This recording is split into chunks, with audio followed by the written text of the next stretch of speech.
మాడుగుల మాడుగులే కాకుండా మునగపాక మండలం నుంచి ఒక 8 మంది ఎంపీటీసీలు కూడా ఇక్కడికి ఈ సమావేశంలో పాల్గొంటా ఉన్నారు. ఈ ఎన్నికల్లో మనం చెప్పిన ప్రతి వాగ్దానం కూడా ఒక బైబిల్గా, ఒక ఖురాన్గా, ఒక భగవద్గీతగా భావిస్తూ మాట తప్పకుండా ప్రతి సంవత్సరము కూడా క్యాలెండర్ ఇచ్చి, ఇదిగో ఈ నెలలో ఈ కార్యక్రమం జరుగుతుంది, ఇదిగో ఈ నెలలో ఈ కార్యక్రమం జరుగుతుంది అని చెప్పి ఏకంగా క్యాలెండర్ ఇచ్చి మాట తప్పకుండా ఎన్ని సమస్యలు మనకున్నా కూడా, కోవిడ్ లాంటి మహమ్మారి కూడా మన రాష్ట్రాన్ని పీడించిన రోజుల్లో కూడా సాకులు చెప్పలేదు, కారణాలు ఇవ్వలేదు. ఎన్నికల్లో ఏదైతే మాట చెప్పామో ఆ మాట కోసం కట్టుబడి క్యాలెండర్ ఇచ్చి మరీ ఏ నెలలో ఏ పథకం ఇస్తామో చెప్పి మరీ బటన్లు నొక్కి నేరుగా ప్రతి ఇంటికి మంచి చేశాం. చేసిన మంచి ఎక్కడికి పోదు. ఆ మంచి ప్రతి ఇంట్లోనూ కూడా ఈ రోజుకి కూడా బ్రతికే ఉంటుంది. నెక్స్ట్ ఎన్నికలు వచ్చేసరికి మనం చేసిన ఈ మంచే, చంద్రబాబు నాయుడు చేసిన ఈ మోసమే ఒక కోపంగా మారుతుంది.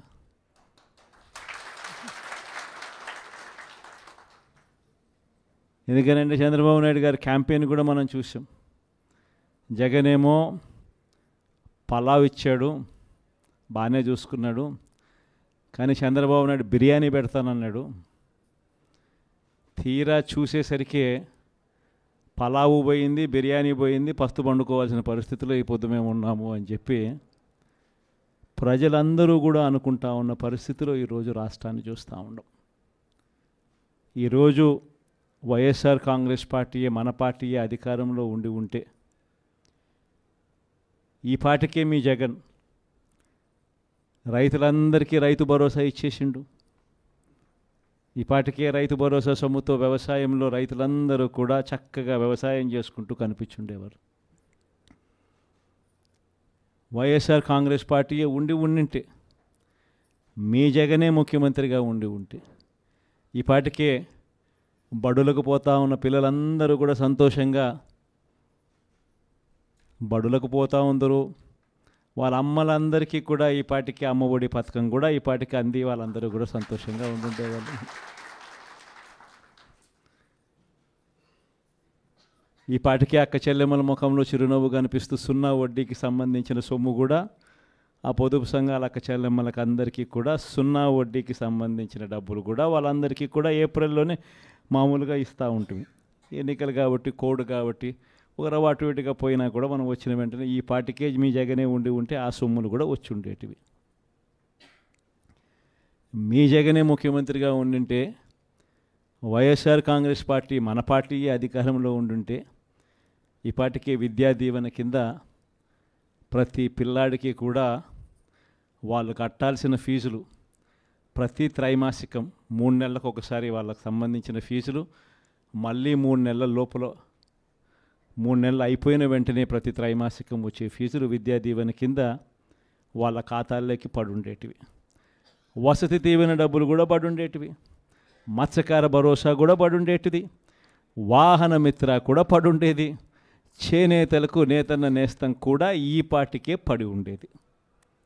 ఇది మన 5 ఏళ్ల చరిత్ర చూస్తే ప్రతి సంవత్సరం మనం ఈ ఆగస్టు నెలాఖరు లోపల ఇవన్నీ కూడా రొటీన్గా సాదాసీదాగా మామూలుగా ఎవరి చుట్టూ తిరగాల్సిన అవసరం లేకుండా మామూలుగా జరుగుతూ పోయేటివి. ఈరోజు ఒక్క జగన్ లేకపోవడం, ఒక్క వైఎస్ఆర్సీపీ ప్రభుత్వం లేకపోవడంతో ఈరోజు రావాల్సినవి ఏవి కూడా రాకపోగా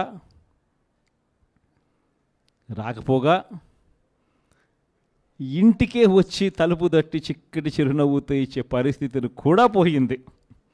బియ్యం అయితేనేమి, పెన్షన్లు అయితేనేమి, అయితేనేమి వీళ్ళంతా కూడా ఇప్పుడు జన్మభూమి కమిటీల చుట్టూ, లేకపోతే తెలుగుదేశం పార్టీ నాయకుల చుట్టూ, వాళ్ళ ఇళ్ళ చుట్టూ తిరగాల్సిన పరిస్థితి మళ్ళా కనిపిస్తూ ఉంది. ఇచ్చిన ప్రతి మాట కూడా మోసం చంద్రబాబు నాయుడు చేస్తూ ఉన్నది అనేది తేట తెల్లంగా తెలిసిపోయే విధంగా తన పాలన సాగుతూ ఉంది. ప్రతి అడుగులోనూ మోసమే కనిపిస్తూ ఉంది.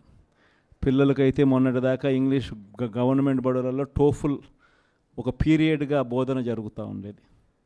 ఇంగ్లీష్ గొప్పగా పిల్లలందరూ చదువుకొని నేర్చుకొని గొప్పగా మాట్లాడే పరిస్థితి ఉండుకొని IBA సర్టిఫికెట్లు సైతం వాళ్ళు పుచ్చుకొని ఏకంగా మన పిల్లలందరూ కూడా ప్రపంచంతో పోటీ పడేలా చదువులు ఉండే పరిస్థితి నుంచి ఈరోజు చంద్రబాబు నాయుడు గారు ప్రభుత్వం రాగానే టోఫుల్ పీరియడ్ను కూడా బడులలో నుంచి తీసేశాడు. విద్యా కానుక కూడా ఈరోజు అస్తవ్యస్తంగా పంపిణీ జరిగింది. ఇంగ్లీష్ మీడియం కూడా ఎగిరిపోయే పరిస్థితులు, ఇక ట్యాబులు కూడా ఇస్తారన్న నమ్మకం కూడా లేని పరిస్థితులు. అస్తవ్యస్తంగా ఈరోజు స్కూళ్ళు కనిపిస్తూ ఉన్నాయి. మధ్యాహ్న భోజనం కూడా రోజుకొక మెనూతో గోరుముద్ద ఇచ్చే కార్యక్రమం కూడా అస్తవ్యస్తంగానే తయారైంది.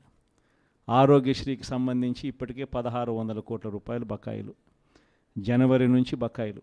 మామూలుగా జనవరిలో ఏదైనా బిల్స్ జనరేట్ అయితే ఫిబ్రవరిలో బిల్స్ ప్రాసెస్ చేసి మార్చిలో మామూలుగా బిల్స్ ఇచ్చేస్తాం. అంతకన్నా ఎప్పుడు డిలే ఎప్పుడు ఉండదు. కానీ మార్చిలో కోడ్ వచ్చింది. కోడ్ వచ్చిన వెంటనే బిల్స్ అన్నీ పూర్తిగా ఇవ్వడం మానేసినారు. పూర్తిగా అప్పటి నుంచి ఇప్పటిదాకా రూపాయి ఇచ్చిన పాపన పోల. ప్రతిదీ కూడా వ్యవసాయం అయితేనేమి, హెల్త్ అయితేనేమి, ఎడ్యుకేషన్ అయితేనేమి, గవర్నెన్స్ అయితేనేమి, డెలివరీ అయితేనేమి, ఇంటికే వచ్చి డెలివరీ అయితేనేమి, అన్నీ కూడా అస్తవ్యస్తంగా కనిపిస్తూ ఉన్నాయి. లా అండ్ ఆర్డర్ అయితే పూర్తిగా రెడ్ బుక్ పాలన జరిగిపోతూ ఉంది. అసలు లా అండ్ ఆర్డర్ ఉందా లేదా అనేది కూడా నమ్మకం కూడా ఎవరికి కలగడంలా. ఇష్టం వచ్చినట్టుగా ఎవరికి గ్రామంలో కక్షలు ఎవరికి ఉన్నా కూడా వాళ్ళ కక్షలు తీర్చుకునే దానికోసం వీళ్ళు చంద్రబాబు నాయుడు గారు ప్రభుత్వం సపోర్ట్ చేస్తూ ఉండడం ఇవే జరుగుతూ ఉన్నాయి. ఇంతటి దారుణంగా ప్రభుత్వంలో పరిపాలన సాగుతూ ఉంది. కాబట్టి ఈ 5 ఏళ్ళు నేను ఒకటే మీ అందరికీ కూడా చెప్తా ఉన్నా.